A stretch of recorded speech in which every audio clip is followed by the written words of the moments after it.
Good morning. We're just waiting for a few more people to log on and then we'll begin.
Just going to give it one more minute and then we'll begin.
Okay, good morning. I think we're going to start now.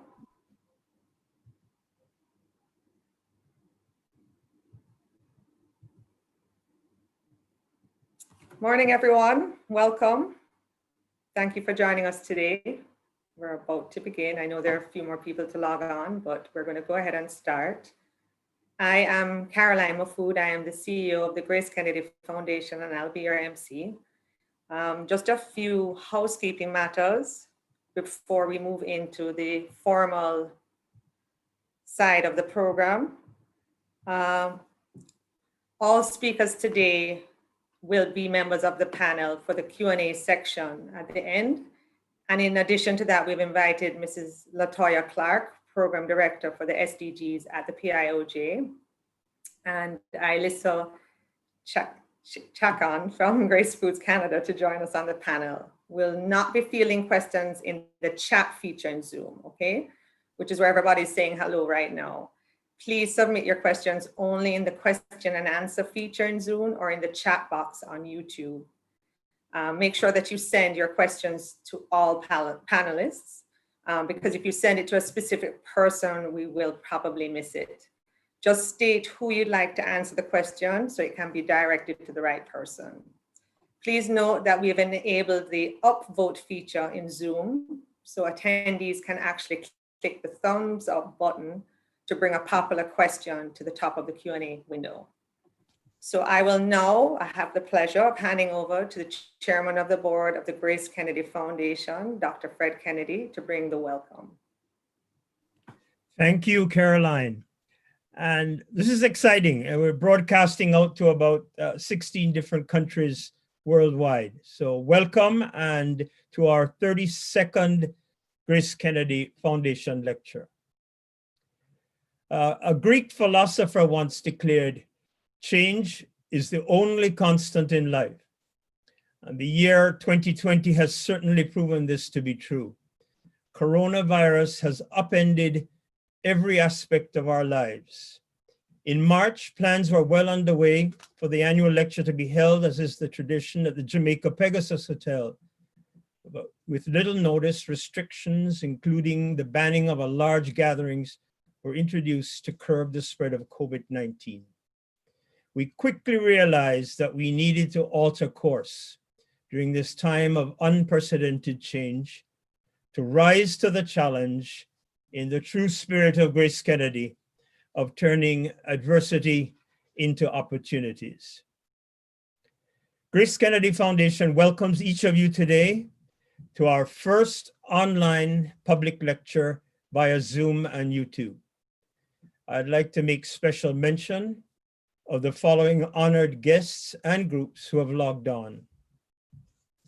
His Excellency, the Most Honorable Sir Patrick Allen, Governor General of Jamaica, the Honorable Pernell Charles Jr., Minister of Housing, Urban Renewal, Environment, and Climate Change.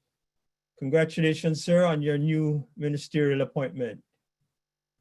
Professor Gordon Shirley, Chairman and Directors of GraceKennedy and Company Limited, Senator Don Webby, Group Chief Executive Officer, Senior Management and Staff of GraceKennedy and Company Limited, members of the Diplomatic Corps, Caroline Mahfood, CEO, staff, and board directors of GraceKennedy Foundation, Dr. Carol Gentles, Director of GraceKennedy Foundation, Chair of our Education Committee, Denise Antonio, UNDP Resident Representative for Jamaica, Belize, Bahamas, Bermuda, Cayman Islands, and Turks and Caicos. Jairo Valverde Bermudez, UNDP Resident Representative for Guyana and Suriname. Professor Mona Weber, the James S. Solomon Chair in Environmental Management. Our lecturer, Dr. Margaret Jones Williams, UNDP Deputy Resident Representative for Suriname. Members of the clergy, members of the media, distinguished guests, colleagues, students, and friends. Welcome to you all. Our registration shows that we're fully subscribed. I understand it's close to 600 persons, and we thank you for your robust support. We welcome our loyal attendees for whom this is an essential event on your calendar. And we also welcome, of course, our student audience, many of whom used to travel many miles to be with us in Kingston and who are most likely watching this now from home. One advantage, of course, of utilizing this technology is the ability to expand the global reach of the lecture and participation beyond the shores of Jamaica. We welcome members of the Jamaican and Caribbean diaspora, and we hope that you will now make this an annual event not to miss. Through the annual lecture series inaugurated in 1988, GraceKennedy Foundation has proven itself a trusted source for intellectual discourse and the dissemination of information. We have inspired the Caribbean community with innovative ideas, many of which have been tested and applied to practice to address the social and economic challenges facing our nation and region.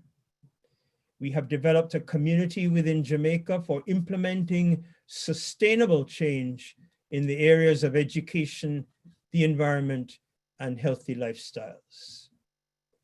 This year, we have chosen yet another preeminent scholar to deliver our lecture, Dr. Margaret Jones Williams, who is superbly positioned to help us understand the 17 Sustainable Development Goals of the United Nations, the progress being made to effect a global impact, and the challenges exacerbated by COVID-19. These now pose a real threat to the United Nations achieving its goal of leaving no one behind by the end of the decade of action.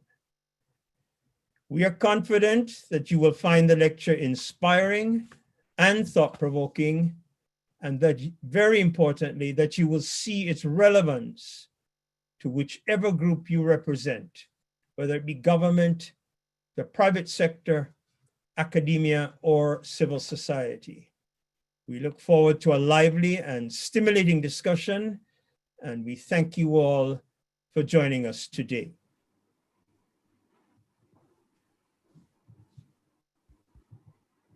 Thank you, Dr. Kennedy. I now invite Denise Antonio, Resident Representative, UNDP's multi-country office in Jamaica, to bring greetings. Distinguished ladies and gentlemen, in 1962, the people stood in awe with nail-biting anticipation as the Jamaican flag was raised for the very first time. It marked a journey of independence, a trek into the unknown, but they were certain that given the chance to do so, it would be a journey of social upliftment, economic prosperity, and fulfilled dreams. The journey would be challenging, but the strength, energy, creativity, intellect, and tenacity of a people who dared to determine their own destiny would prevail.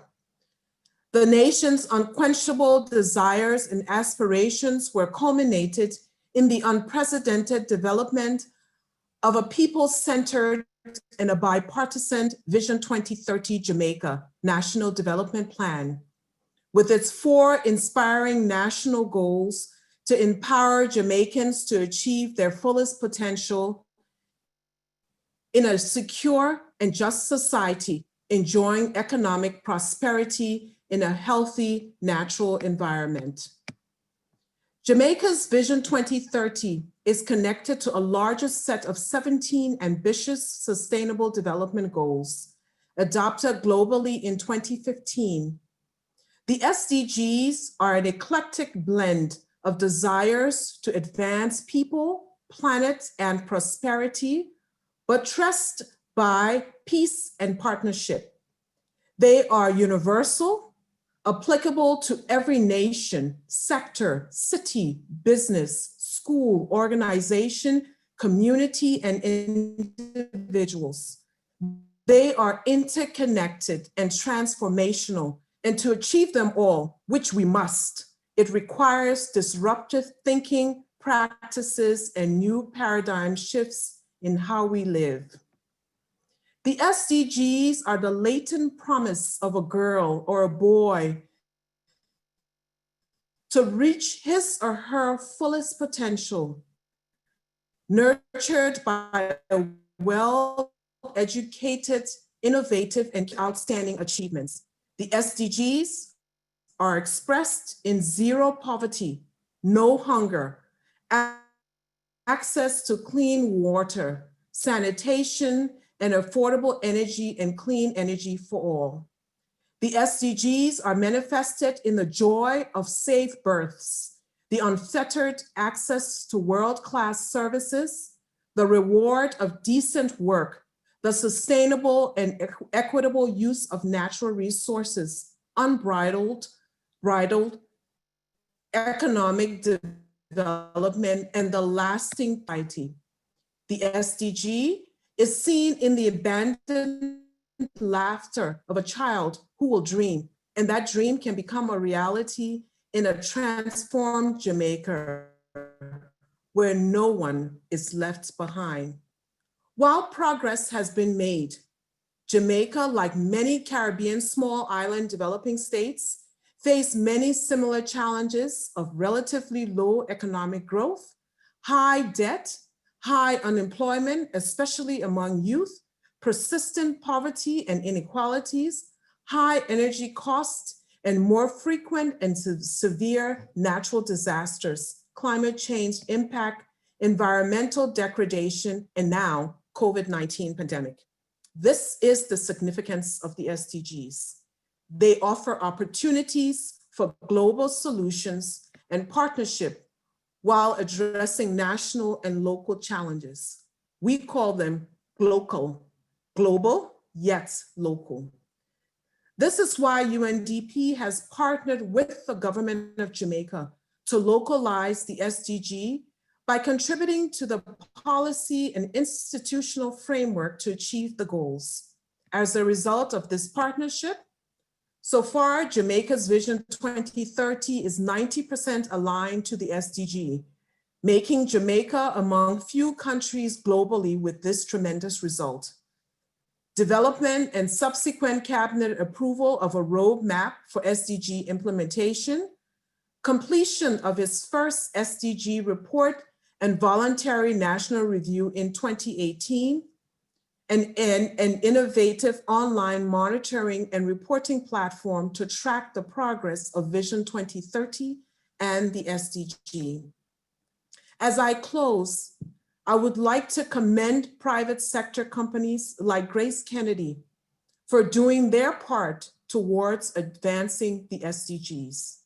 Despite the global and local challenges, we have a golden opportunity right now to do things differently. Old paradigms must give way to new thinking. Innovation and digital transformation is paramount. Let us remain resolute, charging ahead to achieve our dreams and visions for a better Jamaica and a better Caribbean. We can do it. Thank you.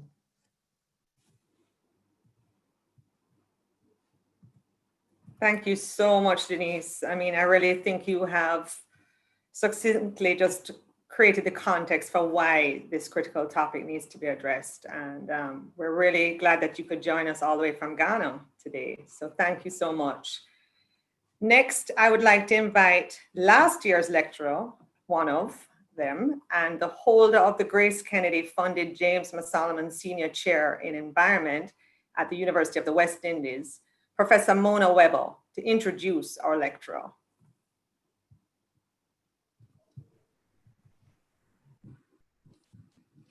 Thank you, Caroline. Good day, colleagues. It is my distinct pleasure to introduce Dr. Margaret Jones Williams, whom I have known from our time at the UWI, when as a graduate student, I assisted her final year group with their marine ecology lab classes. We called her Meg Jones in those days. The GraceKennedy 2020 lecture seeks to explore the issues of inequity and the steps being taken to address the situation globally through the prism of the Sustainable Development Goals, the SDGs, with specific focus on the Caribbean region. This year's lecture is most timely as the COVID-19 pandemic has so adroitly focused attention on the inequalities among nations, communities, and individuals. The pandemic has demonstrated clearly not only the plight of the marginalized, but has also highlighted the systemic weaknesses of the global social economic structure. But Dr. Margaret Jones Williams brings a wealth of experience to this task. She has over 30 years of dedicated work in the fields of environment and development, including work in the private sector, with civil society, in academia, the public sector, and international development. 10 of these years have been spent working in the diverse positions with the United Nations Development Programme, the UNDP, which is the international organization with responsibility for implementing the SDGs.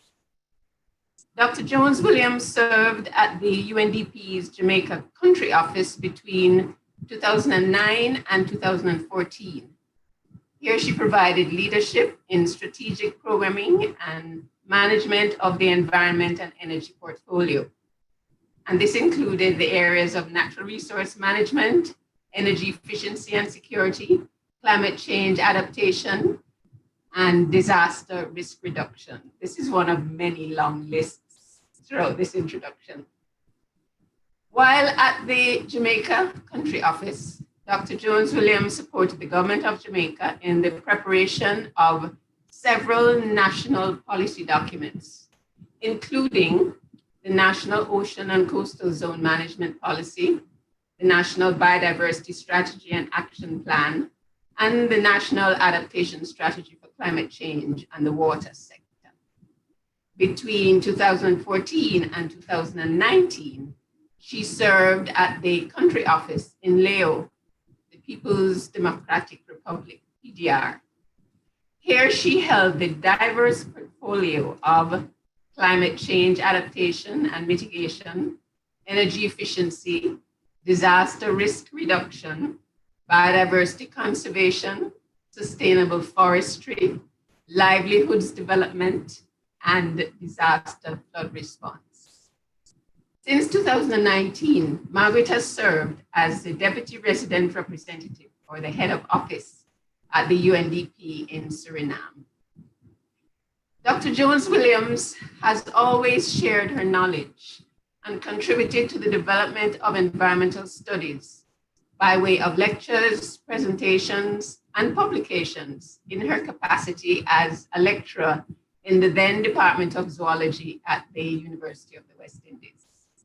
Since 1989, Margaret has published numerous articles in local newspapers, as well as academic journals such as the Caribbean Journal of Science, the Marine Pollution Bulletin, and the Oceanography Journal of the United Kingdom. So her knowledge and experience have also been shared through membership of several environmental organizations. She's a founding member of the Jamaica Institute of Environmental Professionals, the JIEP, and she served this organization in several different capacities. She was also a director of the Jamaica Conservation Development Trust and vice chair of CITES Scientific Authority of NEPA. Margaret is a Jamaican national. She holds a bachelor's degree in natural sciences with a major in marine biology and a minor in chemistry. And this is from the University of the West Indies. She has a master's in coastal zone management and a PhD in environmental management with a focus on biological oceanography. And this is from the University of Southampton in the United Kingdom. Dr. Jones Williams has been named an Ontario Scholar and received the Petroleum Corporation of Jamaica Scholarship for Postgraduate Research. She was a recipient of the Third World Academy of Sciences Young Scientist Award and was named a Commonwealth Scholar to read for her PhD. It is therefore no surprise that we feel extremely privileged and honored to have Margaret accept our invitation to present today's lecture. Please, therefore, help me welcome my friend and colleague, Dr. Margaret Jones Williams. Thank you.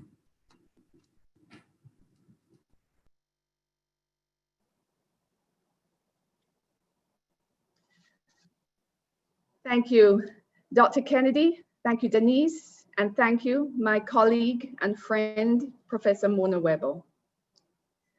Good morning, good afternoon, good evening to everyone joining us from around the world. I would like to recognize the following persons joining us today. His Excellency, the Most Honorable Sir Patrick Allen, Governor General of Jamaica. The Honorable Pernell Charles Jr., Minister of Housing, Urban Renewal and Climate Change. Chairman of the Board, GraceKennedy, Professor Gordon Shirley. Senator Don Webby, Group CEO of GraceKennedy. Other members of the GraceKennedy family, members of the Diplomatic Corps, ladies and gentlemen.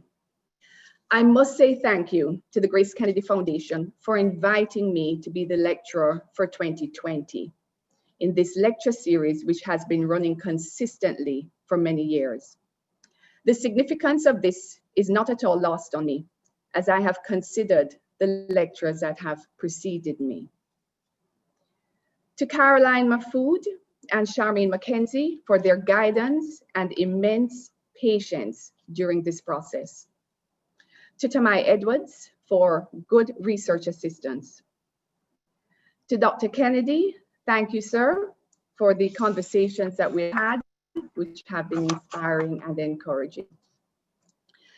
I must acknowledge the organization for which I work, the United Nations Development Programme, UNDP, and to be counted among the staff serving in over 170 countries around the world. In particular, to Ms. Lenny Montiel, Deputy Director of the Regional Bureau of Latin America and the Caribbean, and Mr. Jairo Valverde Bermudez, Resident Representative of Guyana and Suriname. Thank you for your guidance and for the professional space provided for me to participate in this lecture.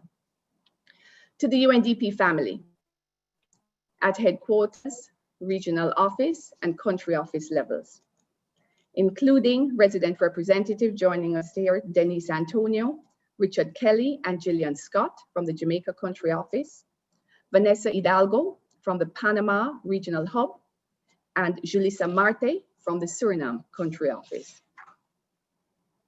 The content of this lecture is derived from numerous reports, government documents, UN agency studies, online sources, and interviews, which I have used and which are all duly acknowledged and referenced. Thank you to all the persons and entities that contributed to this wealth of information that I have been able to tap into. To my former bosses, supervisors, employers, I must say thank you for the opportunities for learning and professional growth that have been afforded to me over many years. To my family, my parents Edmund and Dorothy Jones, both now passed on, for giving us good grounding with roots and yet wings to fly. To my brothers and sister, Edmund, Mudgy, Celia, and Jeremy, thank you for the joys of growing up in our family and for your constant support and encouragement. To my daughter, Emily, and my son, Thomas John, for the immense privilege of being your mother and for so bravely and wonderfully traveling the world with me.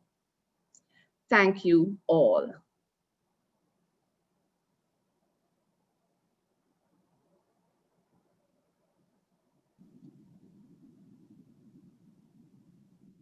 Ladies and gentlemen, in December 1999, there was a lot of excitement and activity around the end of the year. It was New Year's Eve, the turn of the century, and much more than just that, we were facing the turn of the millennium. There were fears that computers would crash, people would be locked out of their bank accounts, and we would wake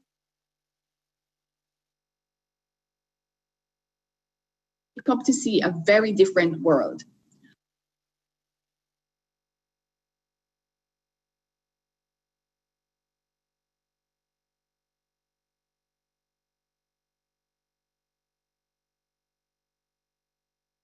On January 1st, 2000, we woke up to see the world very much the same as it was the day before.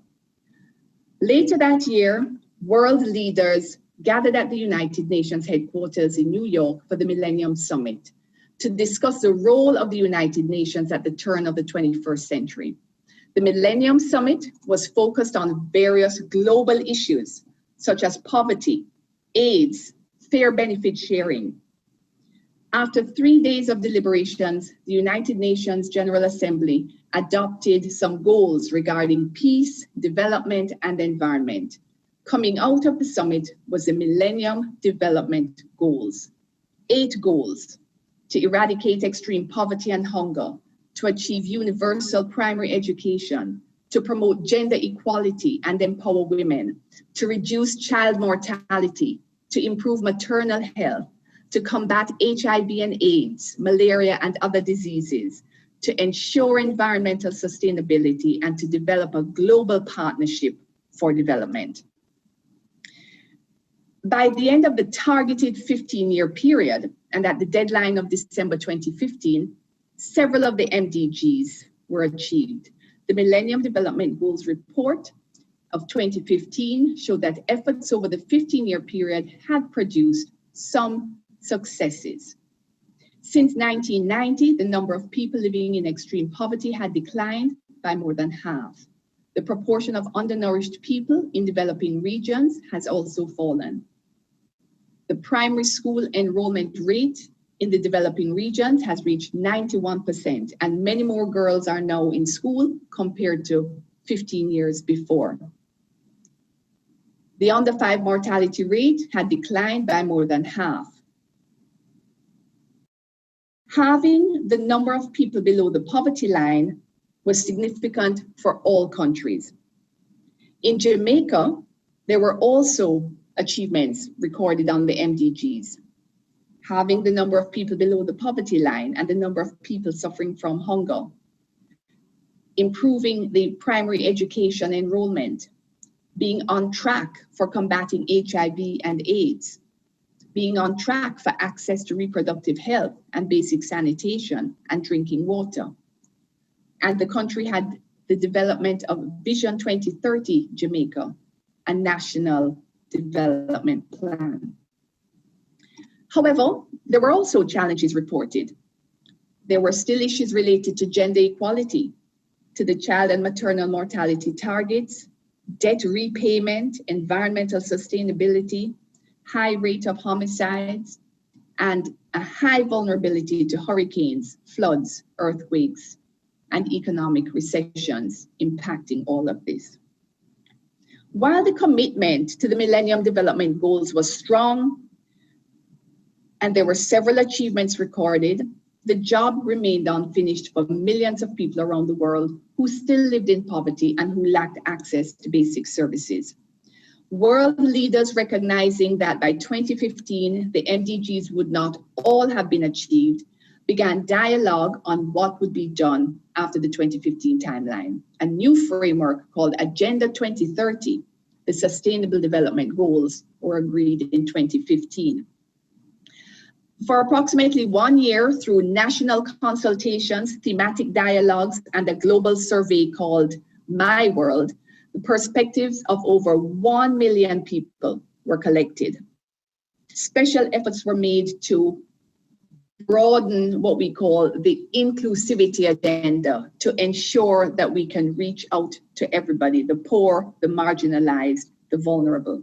The report was called A Million Voices, the World We Want, and it represented a major effort to tap into the opening words of the United Nations Charter, We the Peoples. Those voices determined that the key agenda items of the Millennium Development Goals, health, education, water and sanitation, gender equality, were still important, but not just for developing countries, but for all countries. And with this, we had the birth of the Sustainable Development Goals. Formulated at the United Nations Conference on Sustainable Development in Rio de Janeiro, the main objective to produce a set of goals that were comprehensive in span, universal in nature, and covering the unfinished business of the MDGs. The SDGs are 17 interconnected goals and a deadline to achieve goals set for 2030. The Sustainable Development Goals in 2015 coincided with other global agreements of historic importance. The Paris Agreement on Climate Change, the Sendai Framework for Disaster Risk Reduction, and the Addis Ababa Action Agenda for Financing for Development. These three agreements provide a set of common standards and achievable targets to reduce carbon emissions, to manage the risks of climate change and natural disasters, to build back better after a crisis, and to identify sustainable financing pathways. The 17 Sustainable Development Goals cover development issues ranging from reducing poverty to ensuring healthy lives, through to empowerment of women, access to water, conservation of biodiversity, clean and affordable energy, just and peaceful society, and strong partnerships. The SDGs, like the MDGs, were set with a 15-year time frame. After the first 4 years, at the end of 2019, an assessment was done to determine the progress. This assessment is recorded in the Sustainable Development Goals Report of 2019. The UN Secretary General very clearly notes that good progress has been made. Progress includes reduction in poverty, reduction in the under 5 mortality rate, benefit of immunization, which has saved millions of lives. And on climate change, 186 parties signed the historic Paris Agreement. And the number of marine protected areas has doubled across the world since 2010. While there have been achievements, there are still many targets to be met, and some are off track. Regarding poverty, it is very difficult for people to climb out of abject poverty. The reasons are varied: lack of access to decent paid work, natural or man-made disasters, which can affect job opportunities, insufficient social protection systems, and natural disasters can also erode development gains. On SDG 1, no poverty, extreme poverty has been reduced, but there are still millions of people living on less than US $1.90 per day. On gender equality, as we noted before, there have been several improvements over the years. And in 2020, we can acknowledge the gains that have been made for women and girls. But the SDG 2019 report notes that fewer girls are forced into early marriage, and there are now more women in positions of leadership than in the past years. However, there are still areas to be improved. Data collected from 106 countries shows that 18% of ever partnered women in relationships, and girls 15 to 49 years old suffer some form of physical or sexual violence by a current or former partner. On climate action is of key importance for Caribbean and for small island developing states with low-lying coastal areas, populations concentrated on coastlines. The vulnerabilities to climate change are high. Prior to the 2020 global pandemic, climate change had been identified as the major defining issue of our time and the greatest challenge to sustainable development. With the historic Paris Agreement, many countries signed on to reduce greenhouse gas emissions in an effort to combat global warming and climate change. Since then, many countries have prepared their INDCs, intended nationally determined contributions, which were converted to NDCs, nationally determined contributions, signaling their firm commitment to reducing emissions. While not all disasters are climate related, there are several which are, and these include rapid onset events such as floods, flash floods caused by storms, hurricanes, and typhoons, as well as slow onset events such as drought, melting of polar ice caps, and sea level rise. Since the adoption of the Sendai framework for disaster risk reduction, countries have been making efforts to develop and implement national and local disaster risk reduction strategies. The oceans represent the planet's largest ecosystem, and collectively the oceans cover more than 2/3 of the Earth's surface and provides income, food, and livelihoods for billions of people. Additionally, the oceans also produce about half the oxygen that we breathe and act as a climate regulator, absorbing atmospheric heat. The oceans, of course, are also major sinks for carbon dioxide, and so will help in counteracting global warming. Global warming results in heating the oceans, changes in chemical composition, ocean acidification, eutrophication, loss of marine life, and degradation of water quality. Associated coral bleaching are some of the impacts that will occur and have already been occurring. On land, we know that global biodiversity loss is accelerating and can lead to extinction of species. The IUCN Red List, the Red List Index, tracks data on more than 20,000 species of mammals, birds, amphibians, and other species, and notes that the risk of species extinction has worsened by 10% over the last 25 years. Protecting biodiversity is important, and biodiversity can be impacted by degradation, fragmentation, and loss of habitat. And this can be caused through unsustainable agricultural practices, deforestation, land degradation, poaching, illegal hunting of wildlife, unsustainable harvesting, the impact of alien invasive species, and the impacts of climate change. 20% of the Earth's total land area has been recorded as being degraded between 2000 and 2015. Now we will have a look, gentlemen. With the adoption of the 2030 Agenda and the Sustainable Development Goals, the member states of the United Nations pledged to leave no one behind in the development agenda and to reach the most disadvantaged first. In 2018, the United Nations Development Programme published a report entitled, "What Does It Mean to Leave No One Behind?" The report examined what being left behind really means. How are people left behind? Through discrimination, when people are discriminated against because of age, nationality, gender, race, religion, disabilities, or any other factor. Geography, where physical location impacts access to basic services, access to justice, access to jobs. Governance, when persons are affected by lack of justice, lack of peace, or lack of rule of law.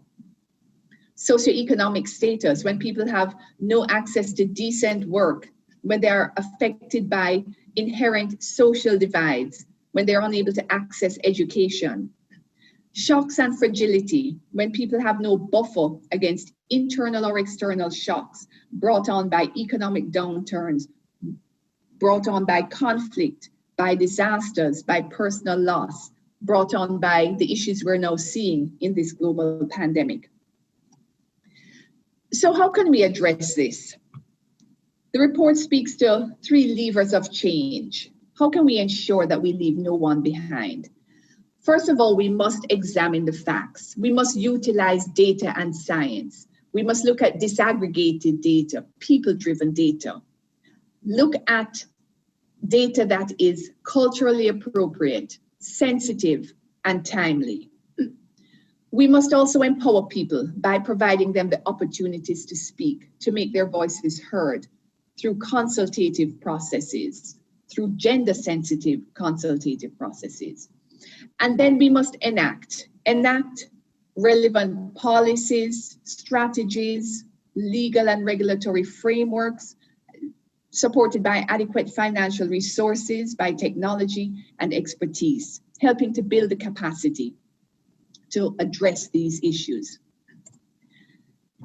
In UNDP Suriname, we have been working to ensure that we leave no one behind due to discrimination.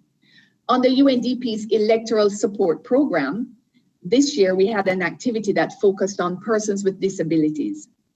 Persons with disabilities often encounter significant barriers in their efforts to access their basic rights. And as part of electoral support for the elections recently held in May of this year, our project had an activity that included the preparation of scripts, the production of tunes, infomercials, banners, and posters to provide relevant information on voter registration and the voting process to the blind, the sight impaired, the deaf, and the hearing impaired. The launch event, like any event of its kind, of course, included musical entertainment, and in keeping with the theme of the event, the entertainment was provided by some sight-impaired musicians. Indigenous and tribal people may also be at risk of being left behind on the development agenda, as they often live in remote rural areas that may not have sufficient access to basic services such as water, proper sanitation, or electricity. These conditions can be exacerbated during crises such as what we're facing now in the COVID-19 pandemic.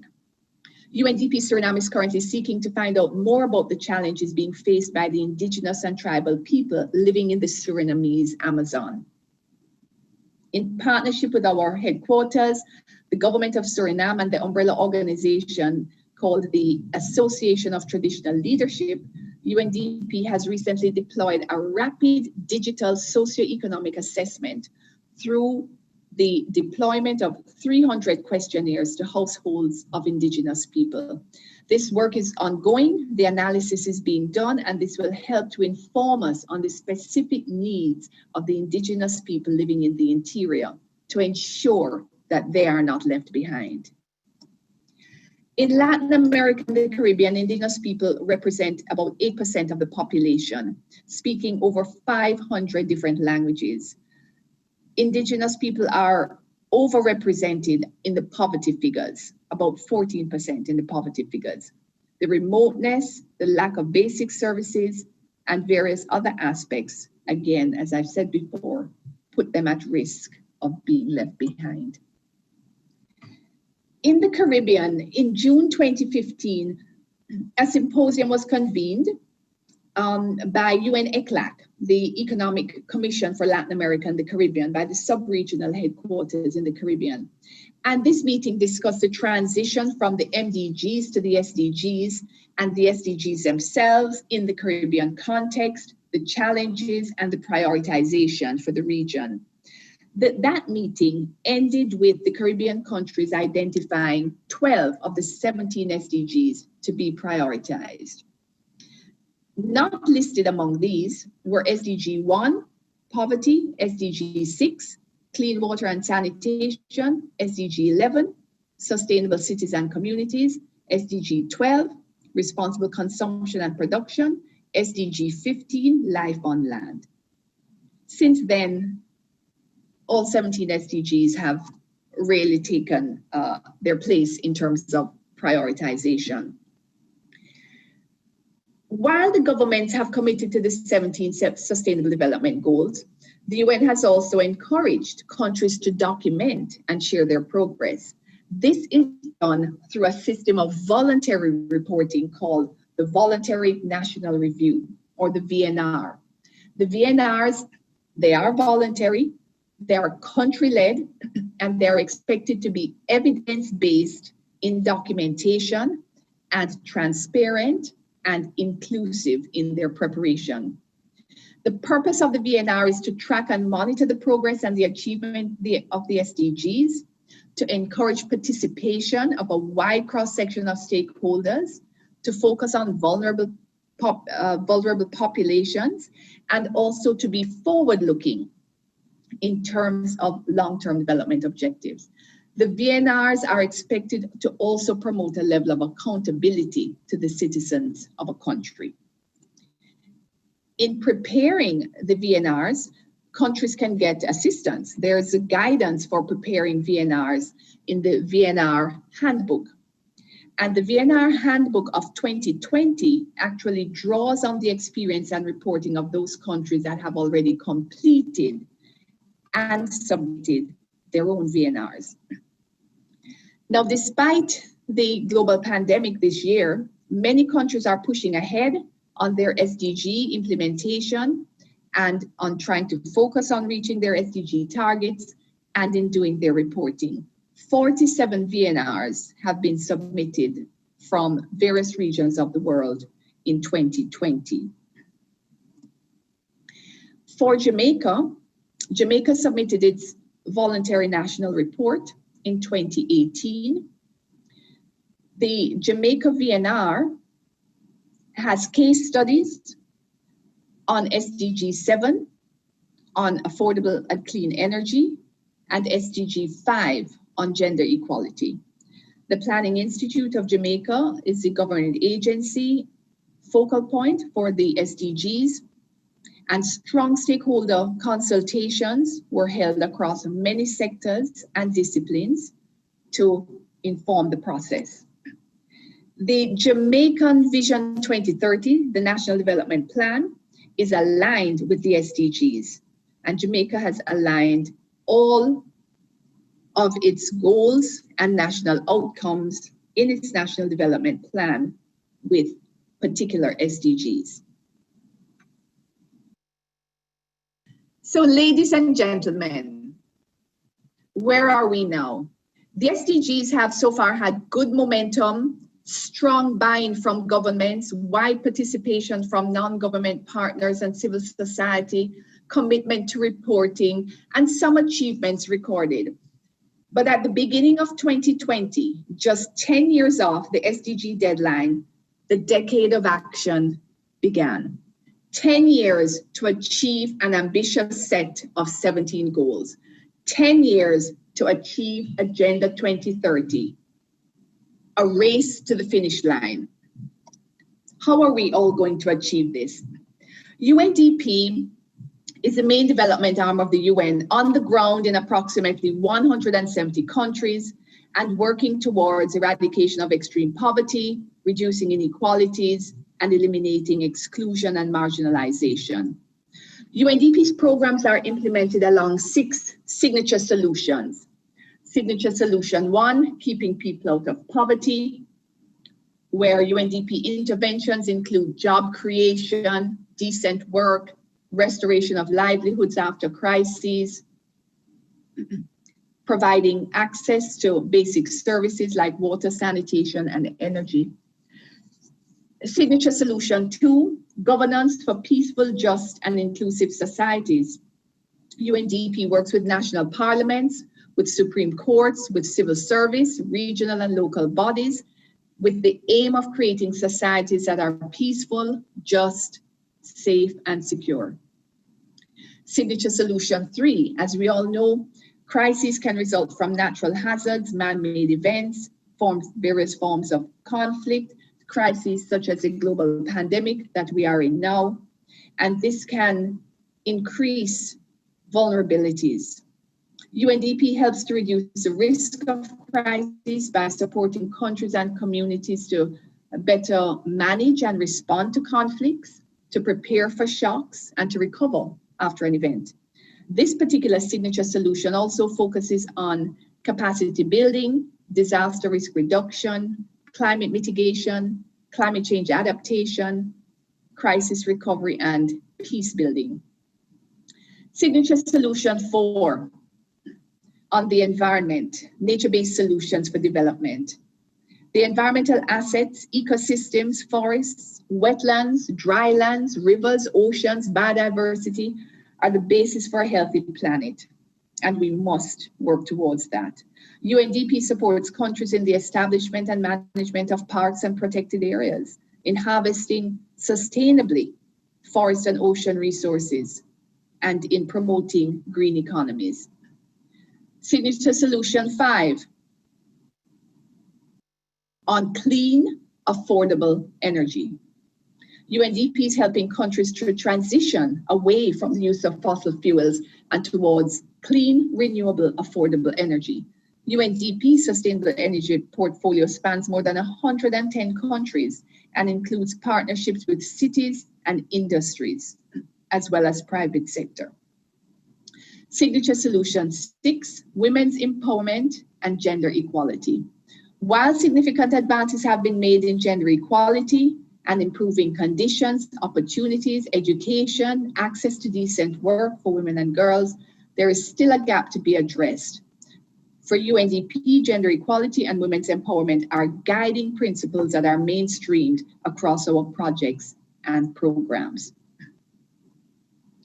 So UNDP helps to work with governments, civil society, to deliver these 6 signature solutions through various partnerships. We have 2 platforms. The first is a country-level support platform, and the second is a global development advisory and implementation services platform. UNDP has a key role to play as the integrator, where we help to provide integrated solutions across various disciplines and sectors. UNDP ensures a strong partnership with other UN agencies on the ground and working within country contexts. So where are we now?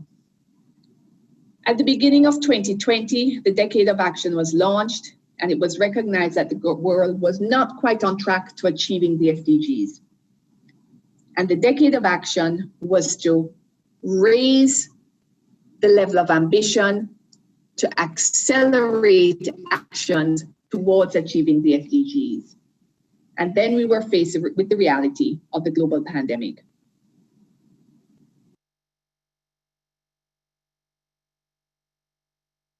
We need acceleration actions, and there are specific projects and programs that focus on accelerating the achievement of the SDGs.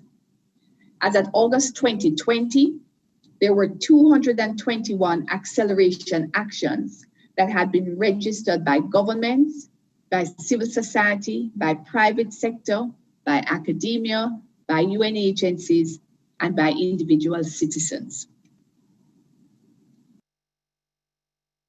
This year, 2020, marks the 75th anniversary of the United Nations and the 75th session of the UN General Assembly. The UN General Assembly was held with a mix of virtual and in-person participation due to the global pandemic. But it was very important in terms of signaling where the world was at and where we need to be. Regarding the impact of COVID-19, COVID-19 has already had significant impacts on countries achieving their sustainable development goals. COVID-19 has resulted in increasing poverty, in deepening inequalities, rising food insecurities, loss of jobs, loss of livelihoods, loss of income, and it has also raised the profile on the need for digital literacy. Many schools have moved to online teaching, but not everybody has access to electricity, to internet, to hardware and software. The Caribbean countries and SIDS, with their dependence on tourism, have been hard hit because of the closure of businesses, closure of airspaces, lack of transportation. So what can we do? What can governments do to help to achieve the Sustainable Development Goals? Laos PDR is a landlocked, least developed country in Southeast Asia and has adopted its own SDG, SDG 18, called Lives Safe from UXO. From 1964 to 1973, during the Indochina War, more than 500,000 bombing missions occurred and over 2 million tons of bombs were dropped on the country. More than 40 years after the end of the war, it is estimated that there remains over 80 million unexploded ordnance across 15 of the 18 provinces. The presence of these unexploded ordnance restricts safe access to land for agriculture, for development, for construction of facilities such as schools and hospitals. The issue of UXOs is a major development issue for Laos PDR, and the country advocated to have a dedicated SDG to address this issue. And in 2016, the Prime Minister of Laos PDR and then UN Secretary General, Mr. Ban Ki-moon, formally launched the country's own dedicated SDG, SDG 18, and Lives Safe from UXOs.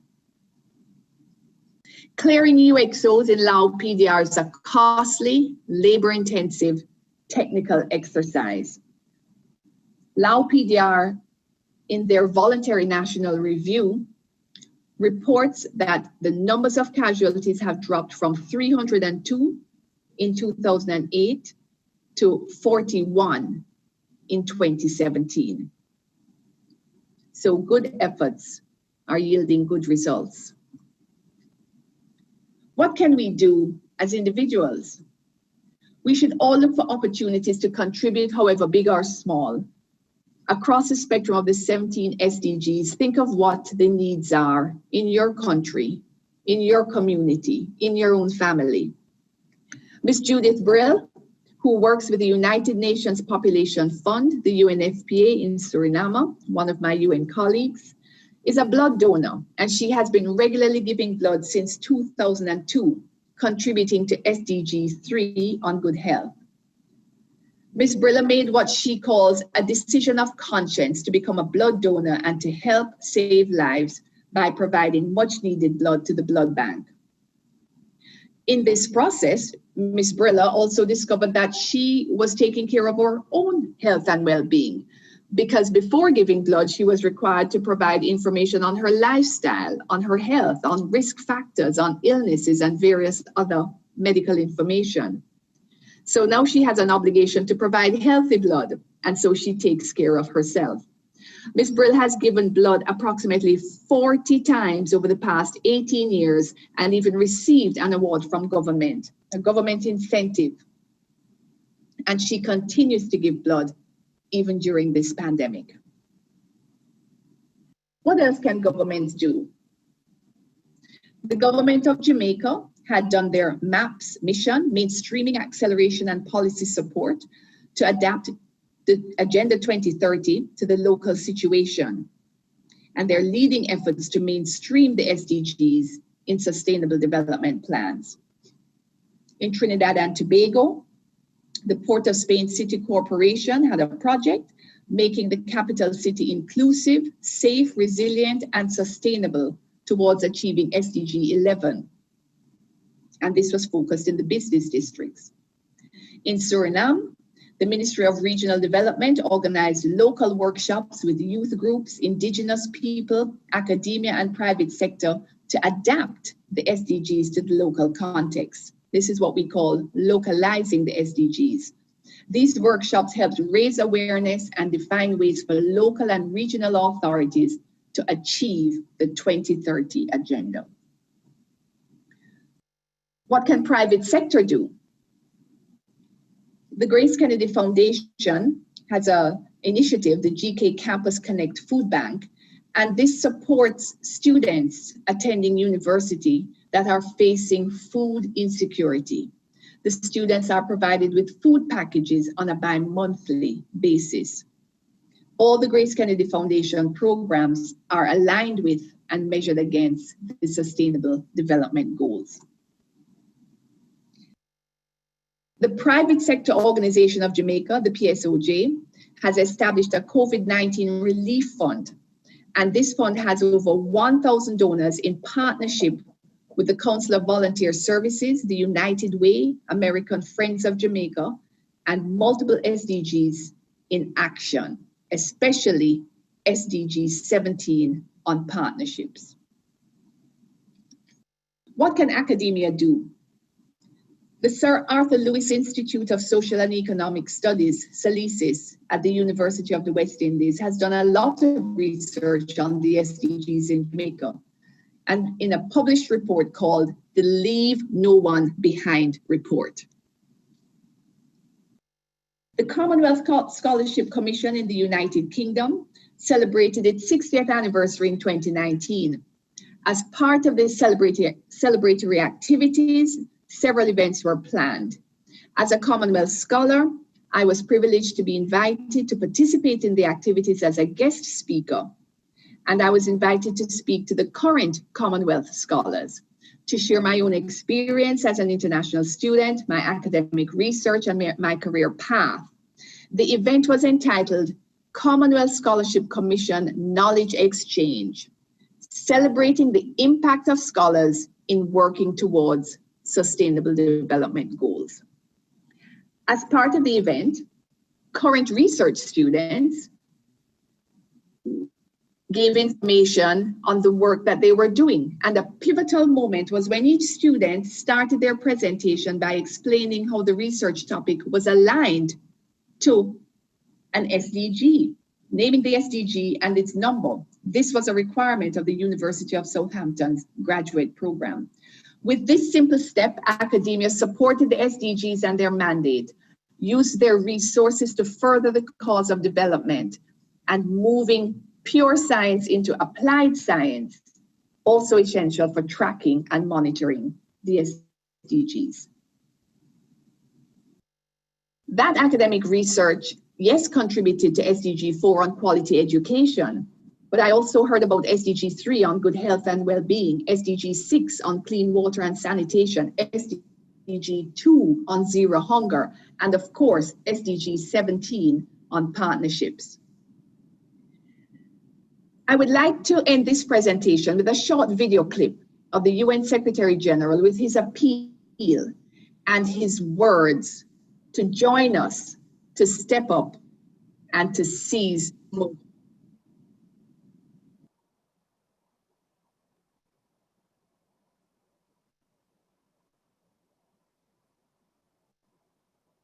So ladies and gentlemen, where are we now?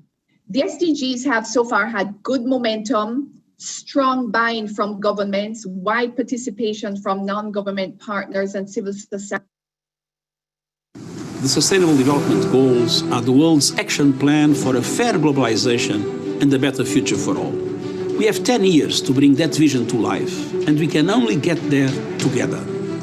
That is why we have launched a decade of action to deliver the goals, to overcome poverty and inequality, to combat the climate crisis and advance gender equality, to build peaceful, just and inclusive societies free of discrimination and hate in harmony with nature.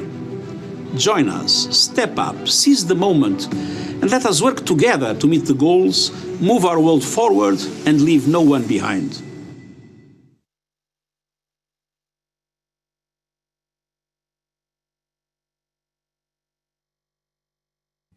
Margaret, I think you should show your face. That was an excellent lecture.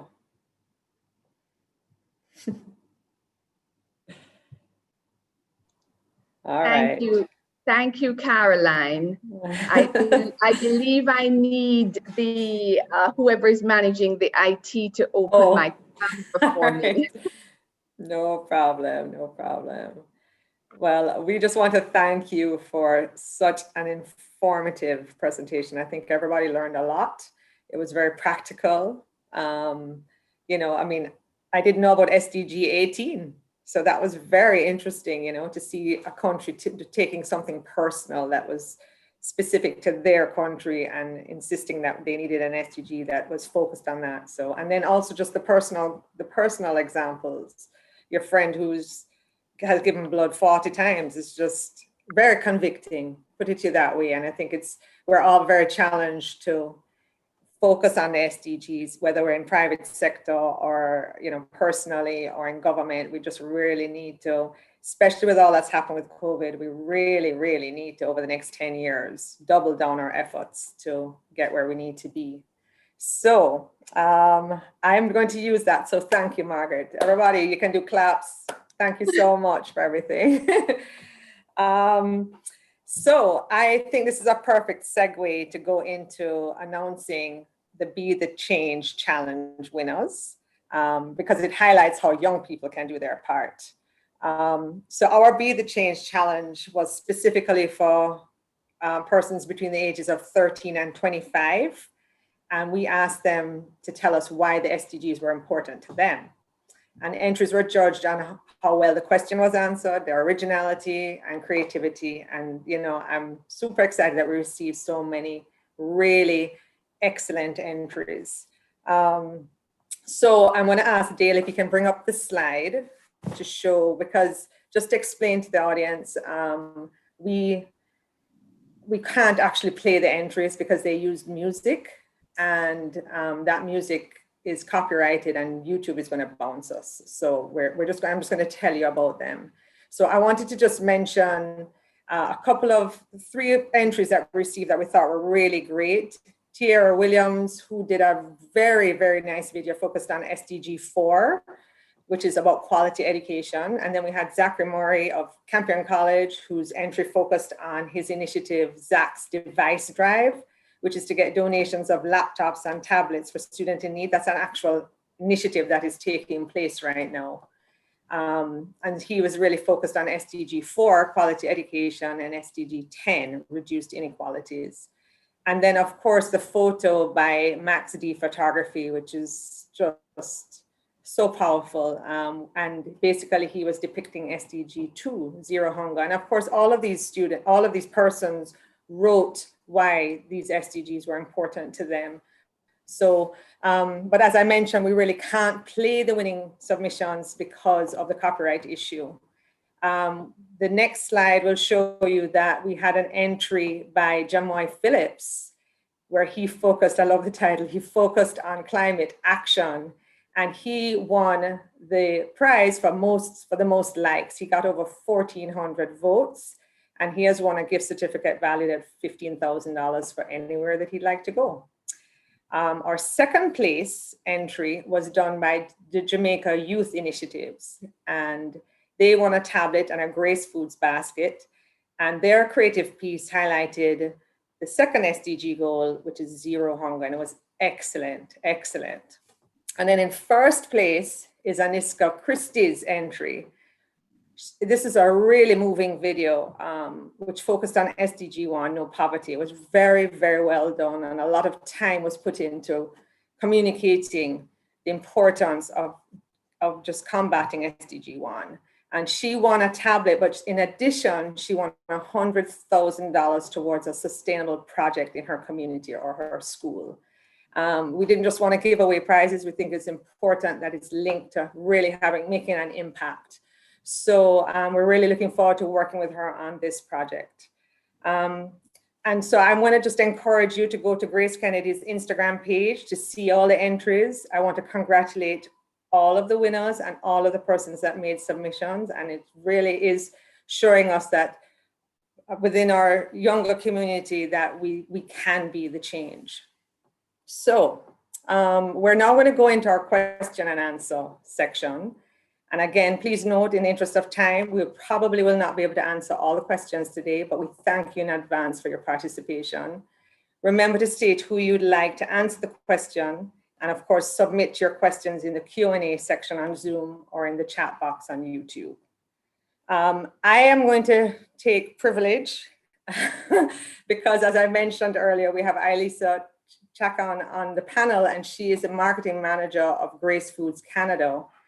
And Grace Foods just went through a very interesting process to develop their sustainability goals. And so I wanted to start off this section by asking Alyssa to share about this briefly, as it's a great example of how corporations can apply the SDGs to their business strategy. So handing over to you. Thank you so much, Carolyn. I'm in awe of all the information that was shared this morning. So thank you very much for inviting me to join this morning. Sustainability is not about big, bold changes. It's about small steps that we each take in our professional and our personal lives, multiplied by millions of people that result in the transformation towards a healthier planet. As such, sustainability is not a one-time thing or a project with a completion date. It needs to become a core part of the organizational DNA and one that we each live every day. To tackle this incredibly important initiative, Grace Kennedy assembled a team from each business unit with representatives from various disciplines to get the broadest perspectives and input. The team reviewed the UN Sustainable Development Goals, as well as taking into consideration the Sustainable Development Goals of our valued retail partners and our respective governments to ensure that we were aligned across the board. Of the 17 UN Sustainable Development Goals, we selected 6 that we felt passionate about and where we felt we could affect positive change. These goals include zero hunger, good health and well-being, quality education, affordable and clean energy, responsible consumption and production, and life below water. So each business unit built out a 5-year plan of actions and metrics to ensure a successful outcome for each of these goals. And these goals and actions were shared with our respective teams globally and are being put into place for a 2021 start. We will monitor them, we'll report on them, and we'll make any modifications necessary as we go through the process. GraceKennedy will be making a considerable investment, both financially and in resources, into this program in an effort to make positive changes, not only within our own communities, but globally as well. Thank you. Thank you. Thank you so much, and congratulations. I'm super excited about the alignment, and I know it's going to make a big difference in us. I think it will. We're excited to see how this. Thank you. Thank you so much, Alyssa. Okay, well, we've received a few questions, so I'm gonna ask a few of them. Eves Robert said, thank you for an excellent presentation. And he said, in addition to climate change effects and the frequent devastation of Caribbean countries by natural disasters, the ongoing COVID-19 pandemic is negatively affecting the economy and exacerbating the existing challenges in Caribbean countries, particularly those highly dependent on tourism. Given the impacts of COVID-19 and the potential increase of climate and disaster risks because of climate change, the challenges ahead are enormous. What are your thoughts? And I think this is from Margaret. What are your thoughts on what can be done in the next decade at the regional level to maintain hard-earned development gains and to reduce the chances for potential increase in the level of potential of poverty, inequality, and in some Caribbean countries? How do we keep the momentum towards achievement of the SDGs? So Margaret, I'm going to hand that over to you. Thank you, Caroline, and thank you for that question. A really pertinent question. I'm so glad that that question was asked about tourism. You know, the tourism sector is very important to the Caribbean, particularly Caribbean SIDS, as we all know. The tourism on the formal sector contributes about 33% of the GDP for the Caribbean region, with over 30 million visitors annually, and supporting over 400,000 workers. This is in the formal sector, and we're not talking about the informal sector, you know, supporting the economy. And ILO, the International Labour Organization, has done a study already on the impacts of COVID, you know, with airspaces closed, cruise ships stuck in ports, and the tourism sector all but collapsed, really, has collapsed in COVID. And so in terms of the economic resuscitation required, the sector is going to be an important sector to help to recover the loss of earnings. In terms of what can be done at the regional level, and linking, you know, to climate change, climate adaptation is about facing the reality that there will be climate impacts, and we have to do certain things to ensure that, for example, coastal areas are protected against sea level rise. Simple things like having setback regulations, you know, from the shoreline. Climate change is also about climate mitigation, which is reducing greenhouse gas emissions. And as I'd mentioned in the presentation, countries have prepared what's called their NDC, nationally determined contributions, where they have indicated, each country, how they plan to reduce greenhouse gas emissions. And if they stick to this, there can actually be reduction in the greenhouse gas emissions over the period of time.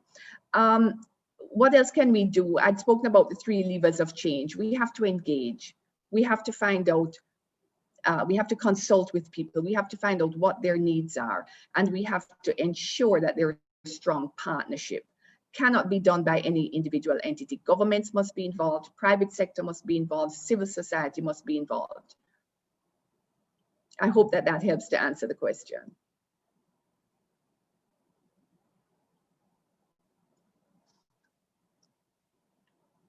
On mute, Caroline. Thank you. Sorry, I'm guilty. So I have another question for you, and this is from Marcia Query Ford. She wants, could you provide more update on SDG 14, life underwater, especially since countries of the region are compromised from extensive or have from extensive marine areas?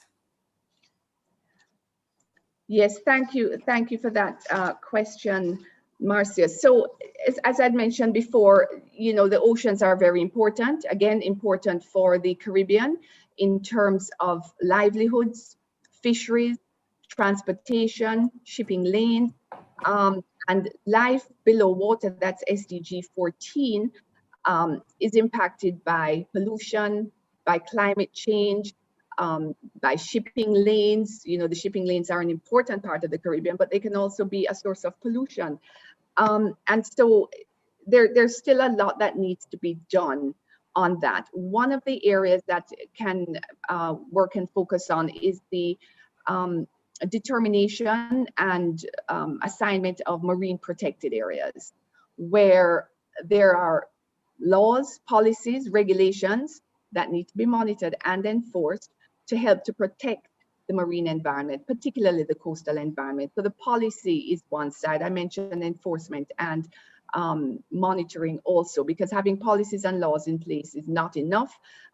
Several years ago, we used to talk about what we call paper parks, where there would be either marine or terrestrial parks on paper, but there's no funding, no management, no monitoring to actually make these parks, viable entities.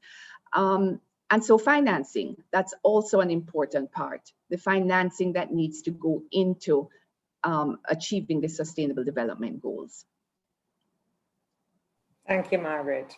I have a question here that I think is for Latoya Clark from the PIOJ. It says, what role does Vision 2030 play in achieving the SDGs in Jamaica? So Latoya, you can answer that for us, please.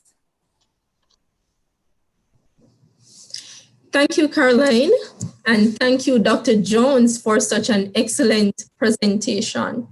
Vision 2030 Jamaica is the means by which the SDGs are implemented in Jamaica. Now, subsequent to the adoption of the 2030 agenda, a rapid integrated assessment was conducted that revealed that Vision 2030 Jamaica is over 91% aligned with the Sustainable Development Goals. Now, this level of alignment is owing to the fact that Jamaica also participated in the intergovernmental negotiations that led to the adoption of the 2030 agenda. And of course, we prepared an outcome document, a country outcome document that was also aligned to the national development priorities of Vision 2030 Jamaica. In 2017, a roadmap for the implementation of the SDGs in Jamaica was prepared and approved by Cabinet. And this roadmap also confirmed the alignment of the Vision 2030 Jamaica and the SDG goals. And subsequent efforts have indicated that Vision 2030 Jamaica is over 99% aligned to the Sustainable Development Goals. And so Vision 2030 Jamaica and the medium-term socioeconomic policy framework is the mechanism through which the SDGs are implemented in Jamaica. Now, following the assessment, the goals and targets of the SDGs were fully integrated into the medium-term socioeconomic policy framework of Vision 2030 Jamaica for the period 2018 to 2021. And so the goals of the SDGs were aligned to the 4 national goals of Vision 2030 Jamaica, and the targets of the SDGs were aligned to the strategic priorities of Vision 2030 Jamaica.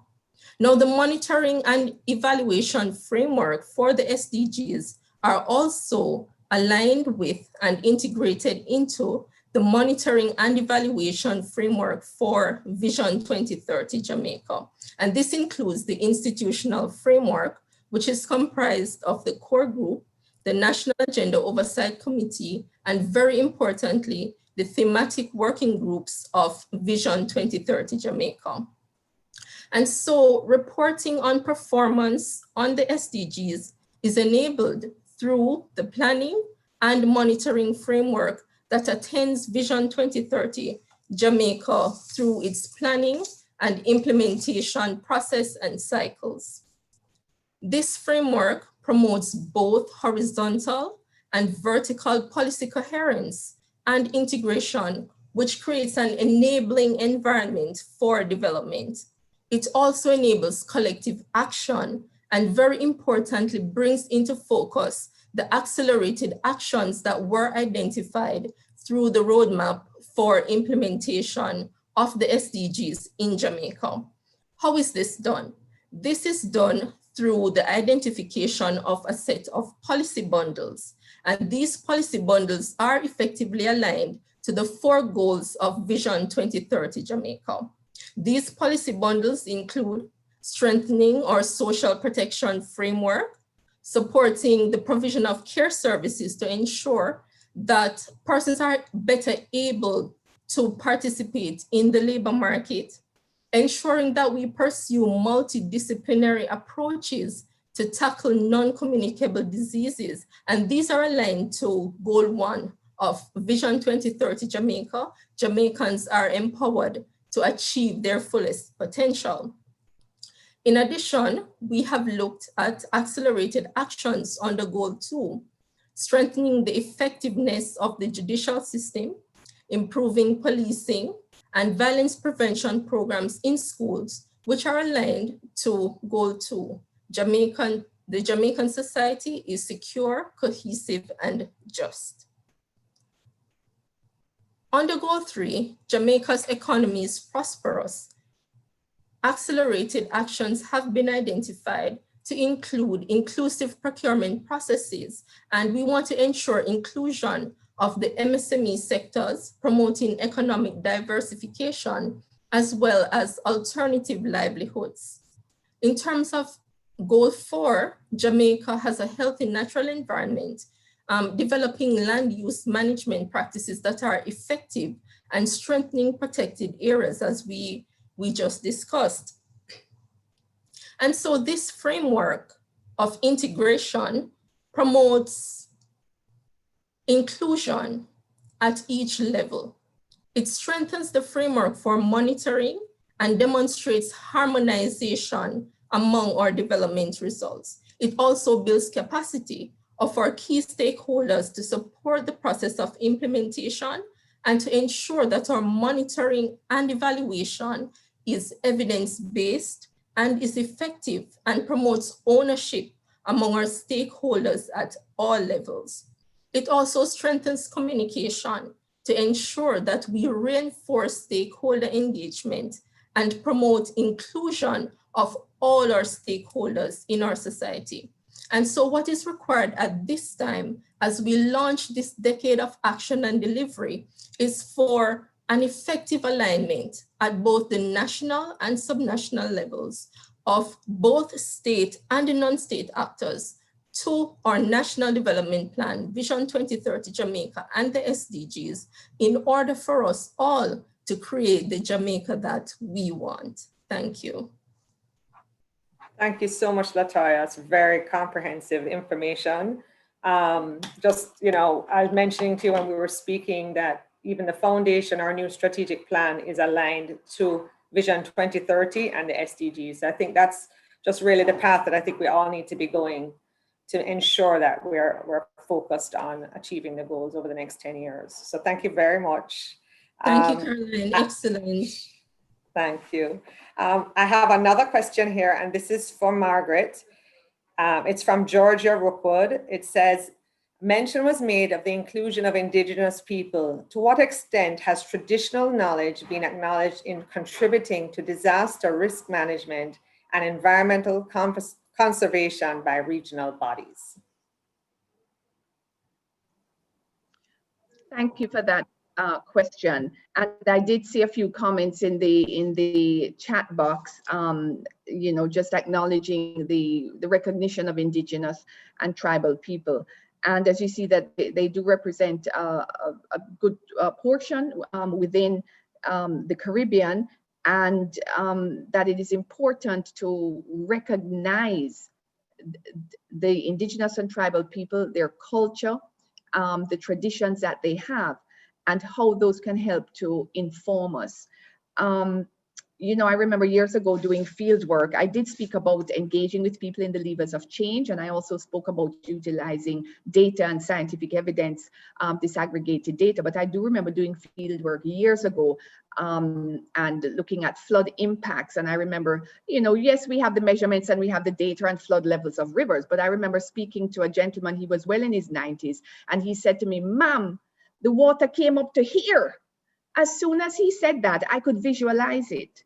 And so we have to also look at the importance of the anecdotal information that we get. And a lot of this is in traditional customs. Some of it is not written, some of it is not recorded, and we have to rely on that information. And I know that across the region, there has been importance and raising importance of incorporating information from Indigenous and tribal communities.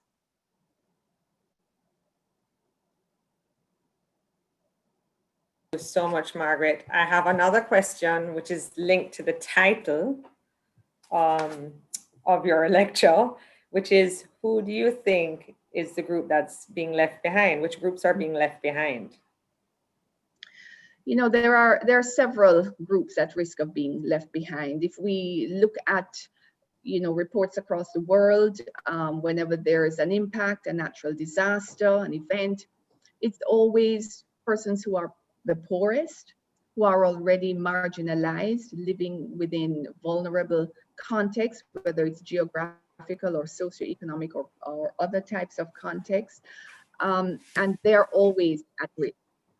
Persons with disabilities are also at risk. If you look at natural disasters, you know, if somebody is physically not as able, how do they move? You know, if it's an earthquake, how do they run from a flood if they can't run? So there are persons with disabilities that are always also at risk of being left behind. I also mentioned the Indigenous and tribal people. As I noted in the presentation, within the region, they're speaking over 500 different ethnic languages. So, you know, even this presentation in English, how many of them might have access to it? How many of them are getting access to the SDGs? And even if you translate from English and maybe into the popular languages in the region, in Spanish, in French, here in Suriname, in Dutch, what about the ethnic languages? So the SDGs, and this is why I also spoke about localization of the SDGs. The SDGs have to be taken into the context of different countries. And so persons who may have not access to the information, we need to provide the information to them. So Indigenous and tribal people. And I must mention women and girls, because in most of the studies looking at disasters, women are more impacted negatively than men for many reasons. Women are usually at home. They have the responsibility usually of childcare, sometimes of the care of elderly parents. And so if there's an event in the house, if there's a flood, you're talking about a woman trying to gather 2 or 3 children and maybe an elderly parent to move. And so women and girls are also often at risk. You know, there are sectors, but I think that that this covers some of the key ones. I hope that helps to answer that question. Well, as you mentioned women, we have a question here from Maxine McDonough. She asks, can you provide any examples of how Goal 5, the empowerment of women, is being implemented in the Caribbean? Okay, so empowerment of women, gender equality, and just to note that, yes, we're speaking about women, but gender equality is about men and women. And I know across the Caribbean, we've heard, for example, in the Jamaica Voluntary National Court case study, you know, on SDG 5, so showing that it is important. We have greater enrollment of girls in school. We also know that at the tertiary level, that girls' enrollment and success at tertiary level education is very good and continues to improve. We do have and have had women leaders in the region, prime ministers, members of parliament, ministers, and they've always had a voice. And so the opportunities are there. I think that one of the issues, as I'd mentioned in the presentation on gender-based violence, is an issue that does need to be addressed. And now in the COVID pandemic, I think quite a few countries are reporting an increase in reporting of gender-based violence, increase in calls to hotlines and so on, because of the stresses of being kept at home, persons being frustrated by not being able to get out, loss of income, loss of earnings. And so the gender equality issue is a major issue that will need additional attention during this time. Thank you, Margaret. I have a question for Latoya. The question is, a lot of activities are done at the community level that impact the SDGs. How are these outcomes being collected and measured?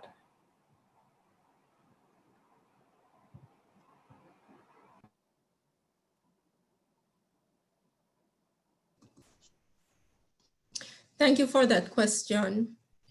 The reporting on community level initiatives.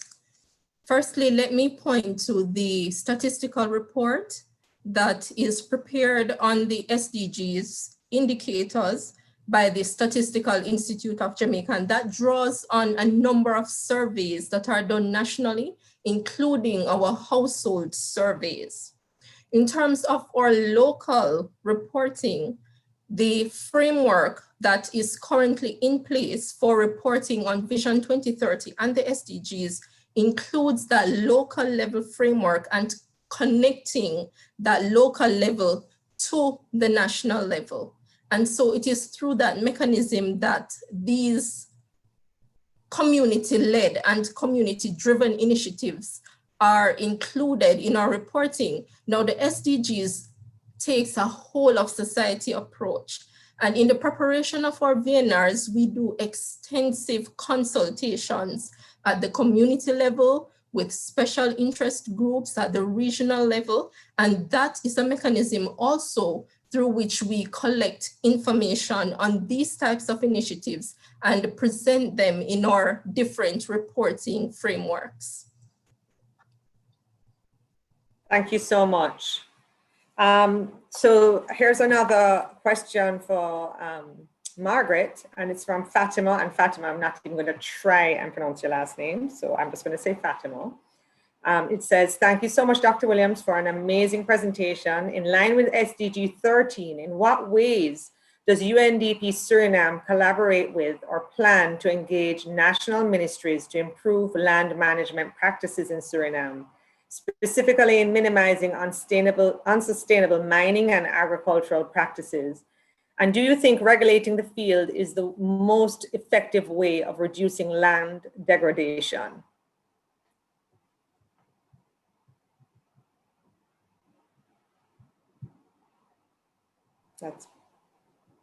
Thank you for that question, Fatima. I get quite a lot in that question. Okay, so on climate change, so I also mentioned the nationally determined contribution. And for UNDP in Suriname, we have supported the government on submitting their second updated nationally determined contribution, which helped to indicate where they raise the level of ambition, we call it, to reduce the greenhouse gas emissions, as well as to accelerate progress. So at the policy level, we are working with the government. We have good partnership with the government through many of our initiatives. On the land management side, I mentioned sustainable mining. The gold mining sector is an important sector here in Suriname, and there are different entities within that sector, and we do have some projects working on the artisanal and small-scale gold mining sector, where we are working directly with the miners and helping to improve the mining practices to make them more sustainable. We have also supported the government on its ensure alignment with the Minamata Convention, which speaks to the reduction of mercury, which I think many people in the region know is used in these artisanal practices. So we are working to ensure that the sustainable practices are implemented. And this is all part of the land management practices. We also, as you know, we are one of the 9 Amazon countries. And so we are also working with our partners, with the government and through the Global Environment Facility on a new project on the Amazon sustainable landscape. So also seeking to address some of the land management practices there. Suriname is quite fortunate that right now the forest cover in the country is at 90%, which the country is quite proud of, and seeking to keep that as a minimum. And so UNDP has been working with the government and other partners on that. Thank you, Margaret. I think I'm going to give this question to Ailisa. I think we have two more questions. So this one is from Austin Kennedy, who's I think all the way in Geneva. He says, could you talk about if and how the SDGs or the Sustainable Development or the sustainability agenda is integrated into existing business practices such as enterprise risk management within GraceKennedy or other actors in the private sector in the Caribbean? That's a tough one, Ailisa, but I think we've just started that process. So it's a very tough one. I don't even know where to start. So when we decided on which goals that we wanted to pursue, it was ones that we felt were in our wheelhouse. So things that we were already doing, it's more like making a conscious effort to ensure that we went to the nth degree to take hold of that goal. So it's about highlighting some of the activities that we typically do, but make sure that we document it, make sure that we measure it, and it's really is integrated into our day-to-day business. It's not completely new to us. It's just looking at it at a different way and making sure that we are making a commitment to see some changes in the metrics in a positive way. Thank you, Ailisa. And yeah, I mean, I think we're just starting the process, so we're green to it. But I do think it's exciting that we have begun to align ourselves in that way. And I think we will see it actually spread across the group because this is specific to Grace Foods that you're focused on, but I can see the financial division working on that. And then I do hope that other companies will also work towards aligning themselves. Exactly. So, thank you. Thanks. Thanks. There was one other question and it has disappeared. So I'm not sure what happened there. It was from Juliet Terlong. This is our last question. It says, with all these 17 SDGs comprised of quantitative and analytical data, how are these being distributed in a, I guess, I think, fair across the board environment? How is it being viewed fairly, I guess? Or is it by urgent needs or attention or as the need arises? And I think that would be for you, Margaret. I think yeah. I hope that's clear. Can you repeat the question? It said, with all of these 17 SDGs comprised of quantitative and analytical data, how are these, I think the person is asking, how is this collected? Is it through because of urgent need or urgent attention, or as the need arises? How is it being addressed, I think, is what they want to know. Okay, in terms of the data collection. Mm-hmm.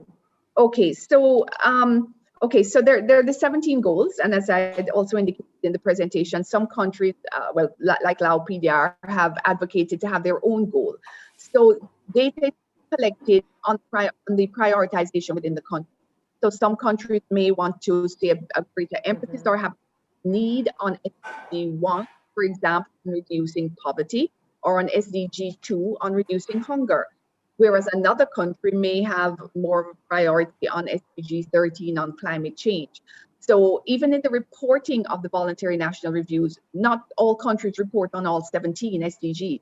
So they will report on what is of an urgent need to them in their national context, or that has been prioritized, or for example, in Jamaica, the targets that are aligned with their own national development plan. So that's how the data is collected, across countries. I hope that I've understood the question. Yes, I hope so too. I think you've addressed it well.